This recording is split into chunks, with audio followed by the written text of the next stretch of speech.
Welcome along.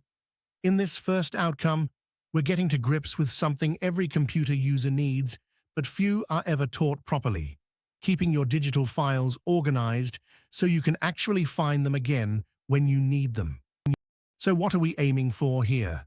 By the end, you'll be able to store and manage files so they're easy to retrieve, and you'll understand how a file's format and size affect the storage it eats up. Picture someone juggling coursework across Word documents, spreadsheets, and photos without a system that quickly turns into chaos. These are the quiet, practical skills that sit underneath every other unit on this course. Here's the reality: a typical learner makes hundreds of files a year, and they don't organize themselves. Leave them piling up on the desktop or buried in the downloads folder, and you'll spend ages hunting for last week's assignment. A tidy structure means you, or anyone you share with, can pull up the right version of the right file in seconds rather than minutes. Let's get a few key terms straight.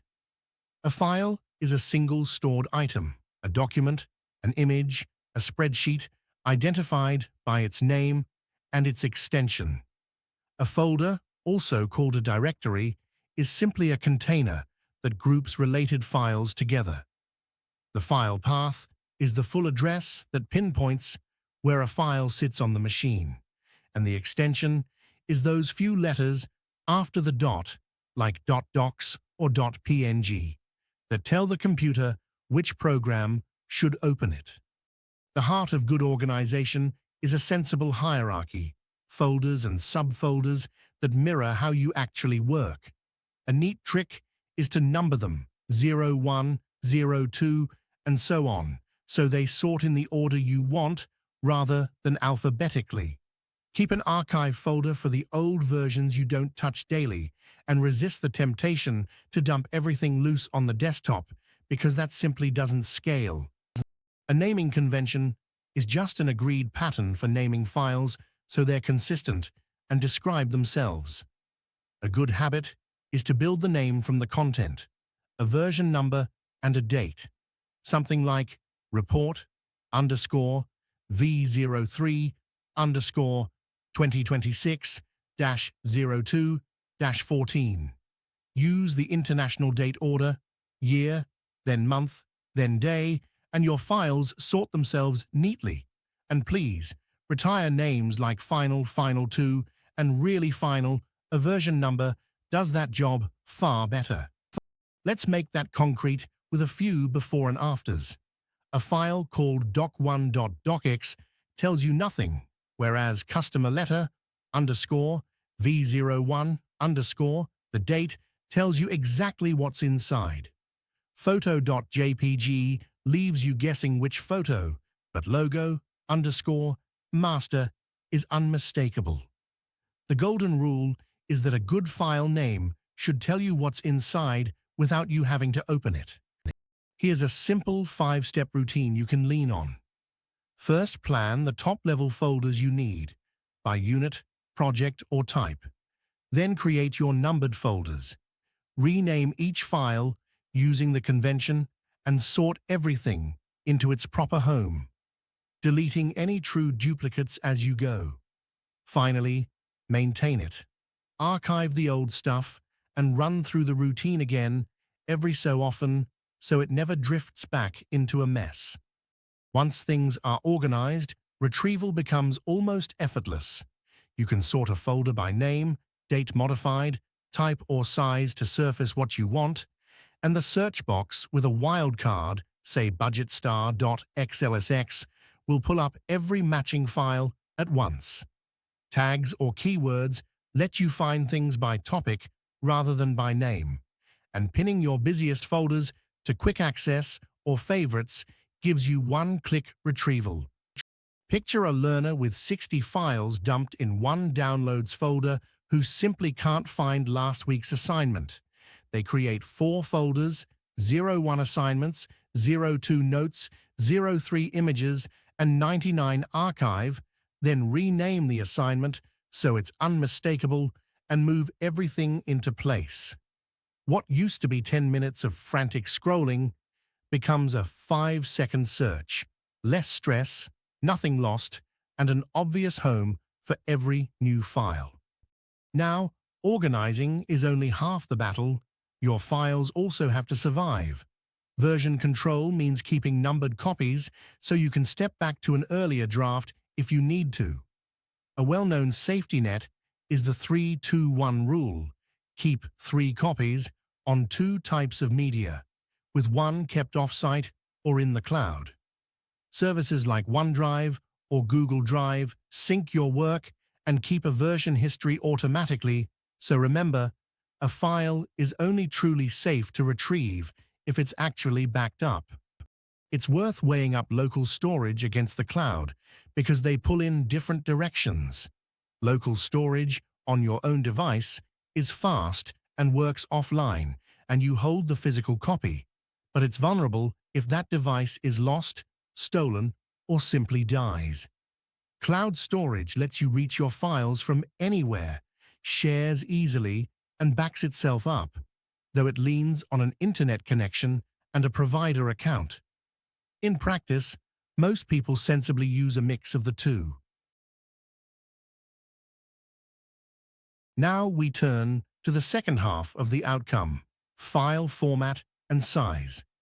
The format is simply how the data is encoded, and it's shown by that extension, .docs, .png, .mp4.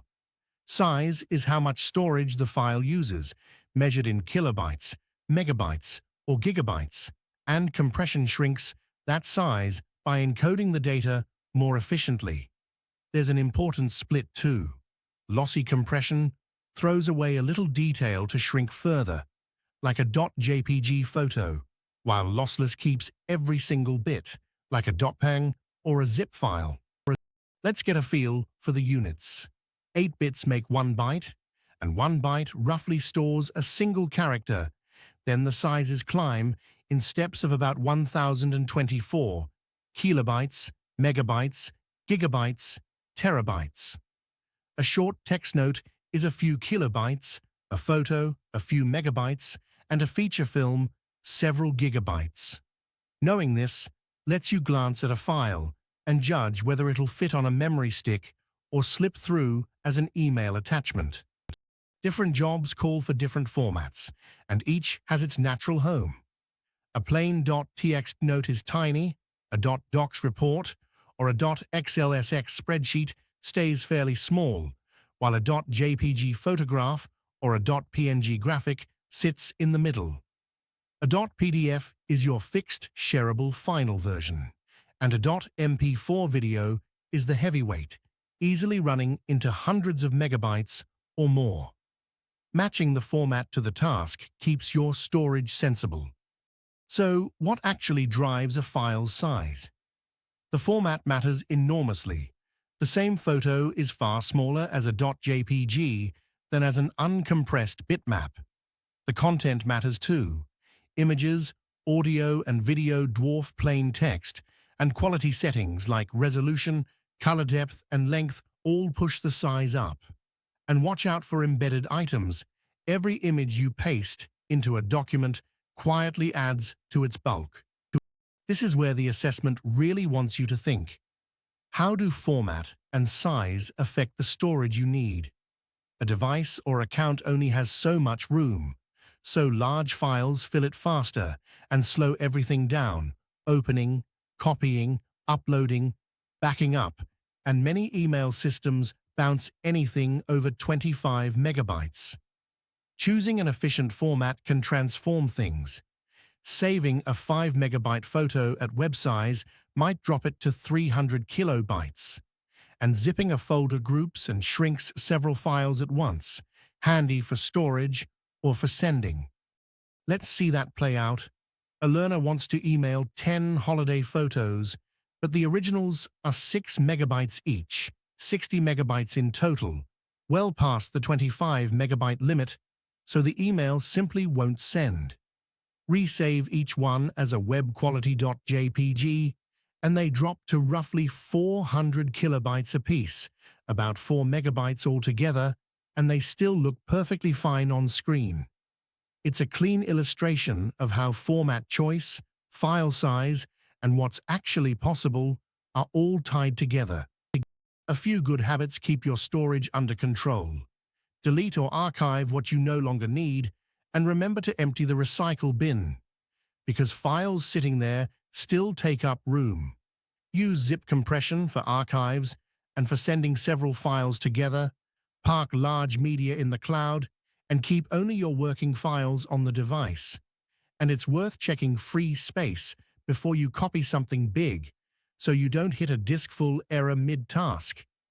Let's draw this outcome together. We organize files into a logical hierarchy of folders with a consistent naming convention: content, version, date, and we retrieve them quickly using good names, sorting, search, tags, and pinned folders. Backups and the 3-2-1 rule make sure the file is still there when we reach for it. And on the second theme, a file's format and size decide how much storage it needs and whether it can be emailed or copied easily. So choosing efficient formats and using compression keeps everything lean without losing usable quality. So that's file management from end to end: organizing, naming, retrieving, backing up, and understanding how format and size shape your storage. If you'd like to go further, the reading list points you to the Microsoft Office step-by-step guides and the free GCF Global tutorials, both of which walk through file handling and the Office tools at your own pace. The ICDL materials and the BCS resources are excellent for cementing everyday digital skills, and cite them right will keep your referencing tidy. Have a browse of the ebooks and journals on the Moodle for this unit, and take these habits with you into every other unit you tackle.